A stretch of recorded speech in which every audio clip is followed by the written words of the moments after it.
രാജ്യത്തിന്റെ ബഹിരാകാശ സംരംഭങ്ങളുടെ 100ാമത്തെ വിക്ഷേപണമാണ് ശ്രീഹരിക്കോട്ട സതീഷ് ധവാൻ സ്പേസ് സെന്ററിൽ അല്പസമയത്തിന് മുൻപ് നടന്നത്. ശ്രീനിധി പ്രദീപ് ചേരുന്നുണ്ട് വിശദാംശങ്ങളുമായി. ശ്രീനിധി, ബഹിരാകാശ സാങ്കേതിക രംഗത്ത് ഇന്ത്യയുടെ അഭിമാനം ബഹിരാകാശത്തോളം തന്നെ വളർത്തിയ ഒരു ലോഞ്ചിങ് 4ാം ഘട്ടത്തിലേക്ക് എത്തി നിൽക്കുമ്പോൾ ഏത് രീതിയിലായിരുന്നു ഇതിന്റെ പദ്ധതികൾ, ഇനി കൈവരിക്കാൻ പോകുന്ന നേട്ടങ്ങൾ?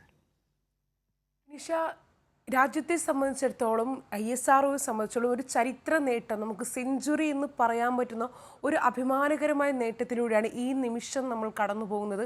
നമ്മൾ കാണുകയാണ് എത്രത്തോളം വിജയക്കുതിപ്പിലേക്കാണ് രാജ്യം ISROയും കടന്നു പോകുന്നു എന്നതാണ്. ഇന്ത്യൻ സ്പേസ് റിസർച്ച് ഓർഗനൈസേഷൻ ശ്രീഹരിക്കോട്ടയിൽ സതീഷ് ധവാൻ ബഹിരാകാശ സെന്ററിൽ നിന്ന് 100ാമത്തെ വിക്ഷേപണത്തിനാണ് നമ്മൾ സാക്ഷ്യം വഹിച്ചുകൊണ്ടിരിക്കുന്നത്. GSLV F-15 NVS-02 ദൗത്യത്തിൻ്റെ വിക്ഷേപണത്തോടെയാണ് ഈ ഒരു ചരിത്ര ദൗത്യം നമ്മൾ കണ്ടുകൊണ്ടിരിക്കുന്നത്. മാത്രമല്ല, നാവിക് സാറ്റലൈറ്റ് സിസ്റ്റത്തിൻ്റെ ഭാഗമായ ഒരു ഉപഗ്രഹമാണ് NVS-02. അതുപോലെ തന്നെ സതീഷ് ധവാൻ ബഹിരാകാശ കേന്ദ്രത്തിൻ്റെ 2ാമത്തെ വിക്ഷേപണ കേന്ദ്രത്തിൽ നിന്നാണ് ഈ ഒരു റോക്കറ്റ് വിക്ഷേപിച്ചിരിക്കുന്നത്. മാത്രമല്ല, ഈ ഒരു വിക്ഷേപണത്തിലൂടെ നമ്മൾ കൈവരിക്കാൻ പോകുന്ന നേട്ടം എന്ന് പറയുന്നതും ഈ ഒരു 100ാമത്തെ വിക്ഷേപണം ഒരു ചരിത്രം പോലെ തന്നെയാണ്. നമ്മൾ ഇതിലൂടെ കൈവരിക്കാൻ പോകുന്ന നേട്ടം എന്നതും 2ാം വിക്ഷേപണത്തറയിൽ നിന്ന് ഈ ഒരു വിക്ഷേപണം നടക്കുമ്പോൾ NVS പരമ്പരയിലെ 2ാമത്തെ ഉപഗ്രഹവും ഇന്ത്യൻ നാവിഗേഷൻ വിത്ത് ഇന്ത്യൻ കോൺസുലേറ്റിൻ്റെ ഭാഗവുമായ NVS-02 ആണ് വിക്ഷേപിച്ചിരിക്കുന്നത്. നാവിക് ഇന്ത്യയുടെ സ്വതന്ത്ര പ്രാദേശിക നാവിഗേഷൻ സാറ്റലൈറ്റ് സിസ്റ്റമാണ് എന്നതാണ് ISRO ഈ ഒരു വിക്ഷേപണത്തെക്കുറിച്ച് പറയുന്നത്. നാവിക് ഇന്ത്യയുടെ സ്വതന്ത്ര പ്രാദേശിക നാവിഗേഷൻ സാറ്റലൈറ്റ് സിസ്റ്റം എന്ന് തന്നെയാണ് ISRO ഇതിനെപ്പറ്റി പറയുന്നത്. മാത്രമല്ല, ഈ ഒരു ഉപഗ്രഹത്തിലൂടെ ലക്ഷ്യം വയ്ക്കുന്നത് നാവിഗേഷനും റേഞ്ചിങ്ങിനുമായി ഇന്ത്യ തദ്ദേശീയമായി വികസിപ്പിച്ചെടുത്ത ഒരു സ്ഥാനനിർണയ സംവിധാനം എന്നതാണ്. അപ്പോൾ ഇത്തരത്തിലൊരു സ്ഥാനനിർണയ സംവിധാനം ഉണ്ടാകുമ്പോൾ നമ്മൾ കൈവരിക്കുന്ന നേട്ടം എന്ന് പറയുന്നത് വിവിധ മേഖലകളിൽ ഇപ്പോൾ നാവിക് രൂപകൽപ്പന ചെയ്തിരിക്കുന്നത് കൃത്യവും വിശ്വസനീയവുമായ സ്ഥാനവും സമയനിർവഹണങ്ങളും മനസ്സിലാക്കാമെന്ന് തന്നെയാണ്. അതോടൊപ്പം തന്നെ വ്യോമയാനം, സമുദ്രം, കര, ഗതാഗതം തുടങ്ങിയ വിവിധ മേഖലകൾക്ക് ഇത് പ്രയോജനം ചെയ്യുമെന്നത് കൂടി തന്നെയാണ്. അത്തരത്തിൽ ഇത് വിവിധ മേഖലകളിൽ ഈ ഒരു വിക്ഷേപണം പ്രയോജനപ്പെടുത്തുന്നതോടുകൂടി തന്നെ റോക്കറ്റ് ഇന്ത്യയുടെ ഒരു സുപ്രധാന ചുവടുവയ്പായിട്ട് തന്നെ ഇത് മാറുകയാണ്. ഞാൻ നേരത്തെ പറഞ്ഞതുപോലെ തന്നെ കൃത്യവും വിശ്വസനീയവുമായ സ്ഥാനവും സമയ സേവനങ്ങളുമാണ് ഈ ഒരു വിക്ഷേപണത്തിലൂടെ നമുക്ക് നേടാൻ സാധിക്കുന്നത്. വ്യോമയാനം, കര, ഗതാഗതം തുടങ്ങിയ വിവിധ മേഖലകൾക്കാണ് ഇത് പ്രയോജനപ്പെടുന്നത് എന്നത് തന്നെയാണ്. മാത്രമല്ല, ഈ ഒരു 100ാം ദൗത്യത്തിലേക്ക് അല്ലെങ്കിൽ 100ാം വിക്ഷേപണത്തിലേക്ക് ഒരു ചരിത്ര നേട്ടം ISRO കൈവരിക്കുന്നതോടൊപ്പം തന്നെ ISROയുടെ പുതിയ ചെയർമാൻ V നാരായണൻ്റെ ആദ്യത്തെ ദൗത്യം കൂടിയാണ് എന്നതാണ് ഇതിലെ മറ്റൊരു സുപ്രധാന കാര്യം.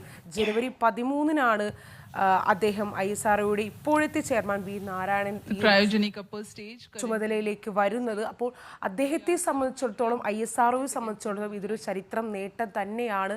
100ാമത്തെ ഒരു ചരിത്ര നേട്ടത്തിലേക്ക് കടക്കുമ്പോഴും അദ്ദേഹത്തിൻ്റെ ആദ്യത്തെ ദൗത്യം കൂടിയാണ് എന്നതാണ് ഇതിൻ്റെ ഏറ്റവും സുപ്രധാനമായ ഒരു കാര്യം. വിനിഷ, ശ്രീനിധി നേരത്തെ സൂചിപ്പിച്ചതുപോലെ തന്നെ കൃത്യമായ സ്ഥാനനിർണയം, ഗതി നിർണയം അത് തന്നെയാണ് ഈ ഉപഗ്രഹത്തിൻ്റെ NVS-02 ആദ്യ മിഷൻ. അത് കൃത്യമായി തന്നെ പൂർത്തീകരിച്ചു. അതിൻ്റെ 2ാം മിഷൻ പ്രാദേശികമായി ഇന്ത്യ തദ്ദേശീയമായി വികസിപ്പിച്ചെടുത്ത ഒരു നാവിഗേഷൻ സിസ്റ്റം കൂടിയാണ് ഇതിലൂടെ ലോഞ്ച് ചെയ്യപ്പെടുന്നത്. കൃത്യമായ സ്ഥാനനിർണയം അത് ഇനി മുന്നോട്ടുള്ള ഇന്ത്യയുടെ കുതിപ്പുകളിൽ, കാരണം കരഗതാഗതമായാലും വ്യോമഗതാഗതമായാലും ആ രീതിയിലൊക്കെ നമുക്ക് മിസ്സിംഗ് ആകുന്ന കുറേ കപ്പലുകളടക്കം അല്ലെങ്കിൽ ഗതാഗതത്തിന് ഉപയോഗിക്കുന്ന, ചരക്ക് നീക്കങ്ങൾക്ക് വേണ്ടി ഉപയോഗിക്കുന്ന, വ്യാപാരത്തിന് വേണ്ടി ഉപയോഗിക്കുന്ന ഓരോ സംവിധാനങ്ങളും ഉപയോഗിക്കുമ്പോൾ അതിൻ്റെ ഒരു കൃത്യമായ ഗതി നിർണയ ഒരു സംവിധാനമായി ഈ NVS-02 അതിന് സഹായകരമാകുമെന്ന് തന്നെയാണ് ISRO പറഞ്ഞു വെക്കുന്നത്. അതുതന്നെയാണ് ഇതിൻ്റെ ഏറ്റവും പ്രധാനപ്പെട്ട പ്രത്യേകത എന്ന് പറയുന്നത്. കൃത്യമായ സ്ഥാനനിർണയം, അതിനി മറ്റാരുടെയും സഹായമില്ലാതെ തന്നെ ഇന്ത്യക്ക് തദ്ദേശീയമായി അത് NVS-02ൻ്റെ സഹായത്തോടു കൂടി അത്തരത്തിൽ ഗതി നിർണയ സംവിധാനങ്ങളിൽ കൃത്യമായ നിർണ്ണയിക്കാനും പറ്റും, അതിലൊരു തീരുമാനമെടുക്കാനും ഇന്ത്യക്ക് തദ്ദേശീയമായി പറ്റുമെന്നുള്ളത് തന്നെയാണ് ഇതിലെ പ്രധാനപ്പെട്ട വസ്തുത എന്ന് പറയുന്നത്. തീർച്ചയായും വിനിഷ, ഇന്ത്യയെ സംബന്ധിച്ചിടത്തോളം ചുറ്റുമുള്ള എല്ലാ പ്രദേശങ്ങളിലും കൃത്യമായ ഒരു സ്ഥാനം നിർണ്ണയിക്കാൻ ഈ ഒരു വിക്ഷേപണത്തിലൂടെ സാധ്യമാകുന്നുണ്ട്. നമ്മൾ നേരത്തെ പറഞ്ഞതുപോലെ തന്നെ വേഗത ആയിക്കോട്ടെ, അല്ലെങ്കിൽ കൃത്യമായ സ്ഥാനമായിക്കോട്ടെ, അല്ലെങ്കിൽ സമയ സേവനങ്ങളായിക്കോട്ടെ, എന്നിവ നൽകുന്നതിനാണ് നാവിക് രൂപകൽപ്പന ചെയ്തിരിക്കുന്നു എന്നതാണ്. വിനിഷ പറഞ്ഞതുപോലെ തന്നെ എല്ലാത്തരം ഗതാഗത സംവിധാനങ്ങൾക്കും അല്ലെങ്കിൽ ലൊക്കേഷൻ അധിഷ്ഠിത സേവനങ്ങൾക്കും സർവേകൾക്കും കൂടിയാണ് നാവിക് ഗുണം ചെയ്യുന്നു എന്നതാണ്. ഇന്ത്യ മുഴുവനും രാജ്യാതിർത്തിക്ക് പുറത്ത് 1500 കിലോമീറ്റർ പരിധിയും നാവിക്കിന് ഉണ്ടാകും എന്നതാണ്. സൈനിക ആവശ്യങ്ങൾക്ക് പുറമെ, പൊതുവെ ഈ സ്ഥാനനിർണ്ണയം സൈനിക ആവശ്യങ്ങൾക്ക് പുറമെ രാജ്യത്തെ മത്സ്യബന്ധന ബോട്ടുകൾക്കും കപ്പലുകൾക്കും മറ്റ് വാണിജ്യ വാഹനങ്ങൾക്കും ഇതിനകം നാവിക് ലഭ്യമാകും എന്നതാണ് ഈ ഒരു ചരിത്ര നേട്ടത്തിലൂടെ നമുക്ക് കൈവരിക്കാൻ സാധിക്കുന്നു എന്നതാണ്. മാത്രമല്ല, ഇതിന് 2 തരത്തിലുള്ള സേവനങ്ങൾ നൽകാൻ സാധിക്കുന്നുണ്ട്. അതിലൊന്നാമത് പറയുന്നത് സ്റ്റാൻഡേർഡ് പൊസിഷനിങ് സേവനവും രണ്ടാമത് നിയന്ത്രിത സേവനവുമാണ്. അങ്ങനെ ഇത്തരത്തിൽ നാവിക്കിന് 2 തരത്തിലുള്ള സേവനങ്ങൾ നൽകാൻ സാധിക്കും എന്നതാണ്. NVS-02 ഉപഗ്രഹ നാവിഗേഷൻ സിസ്റ്റത്തിൻ്റെ ഭാഗമാണ് ഇത് ഇന്ത്യൻ പ്രദേശത്ത് നാവിഗേഷൻ സേവനങ്ങൾ നൽകുമെന്നതാണ്. അപ്പോൾ ഇത്തരത്തിൽ ഒരു കൃത്യമായും വിശ്വസനീയവുമായ ഒരു സ്ഥാനവും സമയ സേവനങ്ങളും പ്രദാനം ചെയ്യുന്നതോടുകൂടി ഇന്ത്യയിലെ എല്ലാ വാണിജ്യ മേഖലയ്ക്കും അല്ലെങ്കിൽ ഇന്ത്യയുടെ എല്ലാ രീതിയിലുള്ള മുന്നോട്ടു പോക്കിനും ഇതൊരു ചരിത്ര നേട്ടം തന്നെയായിരിക്കും.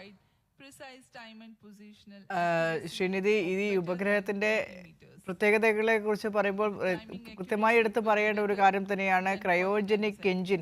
അത് ഇന്ത്യ തദ്ദേശീയമായി വികസിപ്പിച്ചെടുത്തതാണ്. വലിയൊരു നേട്ടം തന്നെയാണ് അത്. ഇപ്പോൾ നമ്മൾ തത്സമയ വിവരണങ്ങളിലും കേട്ടു, ക്രയോജനിക് എഞ്ചിൻ ഇതിൻ്റെ ഈ വിക്ഷേപണത്തിൻ്റെ 2ാമത്തെ സ്റ്റേജിൽ അത് പ്രവർത്തിപ്പിക്കുക എന്ന് പറയുന്നത് ഏറ്റവും ശ്രമകരമായ ഒരു ദൗത്യമാണ്. ആ 2ാം ഘട്ടം വിക്ഷേപണത്തിൻ്റെ 2ാം ഘട്ടം വിജയിച്ചിരിക്കുന്നു. 4ാം ഘട്ടത്തിലൂടെ കടന്നു പോകുമ്പോൾ അത് പ്രധാന നേട്ടമായി തന്നെ എടുത്തു പറയേണ്ടത്. കാരണം ഇന്ത്യ തദ്ദേശീയമായി വികസിപ്പിച്ച ക്രയോജനിക് എഞ്ചിൻ ഉപയോഗിച്ചാണ് ഈ NVS കുതിച്ചുയർന്നത് ശ്രീഹരിക്കോട്ടയിൽ നിന്നും. അതെ വിനിഷ, ഇന്ത്യയുടെ നാവിഗേഷൻ സേവനങ്ങളിൽ സ്വാശ്രയത്തിലേക്കുള്ള ഒരു പ്രധാന ചുവടുവയ്പ് തന്നെയാണിത്. കാരണം നമുക്ക് ഇന്ത്യൻ വ്യവസായങ്ങൾക്കൊരു സാമ്പത്തിക നേട്ടം നൽകാൻ കഴിയുമെന്നതിന് പുറത്ത് ഇന്ത്യൻ പ്രദേശത്തു തന്നെ നാവിഗേഷൻ സേവനങ്ങൾ നൽകാൻ കഴിയുമെന്നത് തന്നെയാണ് ഈ ഒരു നേട്ടത്തിലൂടെ നമുക്ക് കൈവരിക്കാൻ സാധിക്കുന്നത്. മാത്രമല്ല, അതുവഴി നമുക്ക് വിദേശ നാവിഗേഷൻ സിസ്റ്റങ്ങളെ ആശ്രയിക്കുന്നത് കുറയ്ക്കാനാവും എന്നതാണ് ഇതിലെ മറ്റൊരു സുപ്രധാന ചുവടുവയ്പായിട്ട് നമുക്ക് മനസ്സിലാക്കാൻ സാധിക്കുന്നത്. ഇന്ത്യയെ സംബന്ധിച്ചിടത്തോളം നമ്മുടെ ഒരു സ്വാശ്രയത്തിലേക്ക് വരിക മാത്രമല്ല, മറ്റ് വിദേശ നാവിഗേഷൻ സിസ്റ്റങ്ങളെ ആശ്രയിക്കുന്നത് കുറയ്ക്കാൻ സാധിക്കുമെന്നത് തന്നെയാണ് നമുക്ക് ഏറ്റവും അഭിമാനകരമായി പറയാൻ സാധിക്കുന്ന മറ്റൊരു കാര്യവും. ശ്രീനിധിയാണ് ന്യൂസ് ഡെസ്കിൽ നിന്ന് വിശദാംശങ്ങൾ പങ്കുവച്ചത്. ശ്രീഹരിക്കോട്ടയിലെ സതീഷ് ധവാൻ ബഹിരാകാശ കേന്ദ്രത്തിൽ നിന്ന് 100ാമത്തെ വിക്ഷേപണം ISRO നടത്തിയിരിക്കുന്നു. GSLV F-15 എന്ന റോക്കറ്റിൽ NVS-02 ദൗത്യത്തിന്റെ വിക്ഷേപണമാണ് ശ്രീഹരിക്കോട്ടയിൽ നിന്ന് ഏകദേശം 6:23 കൂടി നടന്നത്. ISROയുടെ 100 വിക്ഷേപണങ്ങൾ എന്ന ചരിത്ര നേട്ടത്തിലേക്ക് ISRO എത്തുന്നു. നാവിക് സാറ്റലൈറ്റ് സിസ്റ്റത്തിന്റെ ഭാഗമായ ഉപഗ്രഹമാണ് വിക്ഷേപിച്ചിരിക്കുന്നത്. 9 ഉപഗ്രഹങ്ങളാണ് ഈ സീരീസിൽ ISRO വിക്ഷേപിക്കാൻ വേണ്ടി തയ്യാറെടുക്കുന്നത്. അതിൽ NVS-02 എന്ന വിക്ഷേപണമാണ്, ഈ ഉപഗ്രഹത്തിൻ്റെ വിക്ഷേപണമാണ് നമ്മൾ കണ്ടത്. നാവിഗേഷനും റേഞ്ചിങ്ങിനുമായി ഇന്ത്യ തദ്ദേശീയമായി വികസിപ്പിച്ച സ്ഥാനനിർണ്ണയ സംവിധാനമാണ് ഈ NVS-2ൻ്റെ പ്രധാന പ്രത്യേകത എന്ന് പറയുന്നത്. ശ്രീനിധി പ്രദീപായിരുന്നു ഇന്റർനാഷണൽ ഡെസ്കിൽ നിന്ന് വിശദാംശങ്ങൾ പങ്കുവച്ചത്.